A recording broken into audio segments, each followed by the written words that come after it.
Hello guys, magandang araw mga ka-soulmate. Ngayon po ay maglalagay po tayo ng trimmings dito sa Monday uniform ng teacher, yung bagong issue uniform. Yung ibang nabibili pong tela ng teachers, nakadikit na po yung trimmings dito. Ito pong nabili ng ating teacher ay hiwalay po yung isang trimmings. Meron pa po kasi i-attach na kulay maroon dyan sa gilid. Ayan.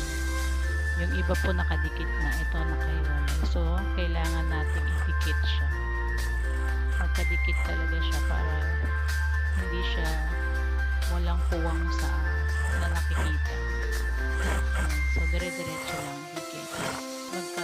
Dalawang gilid, pahian mo natin. Syempre papalitan din natin ng sinulid na kulay ng trimmings. So ayan po, sa kabila naman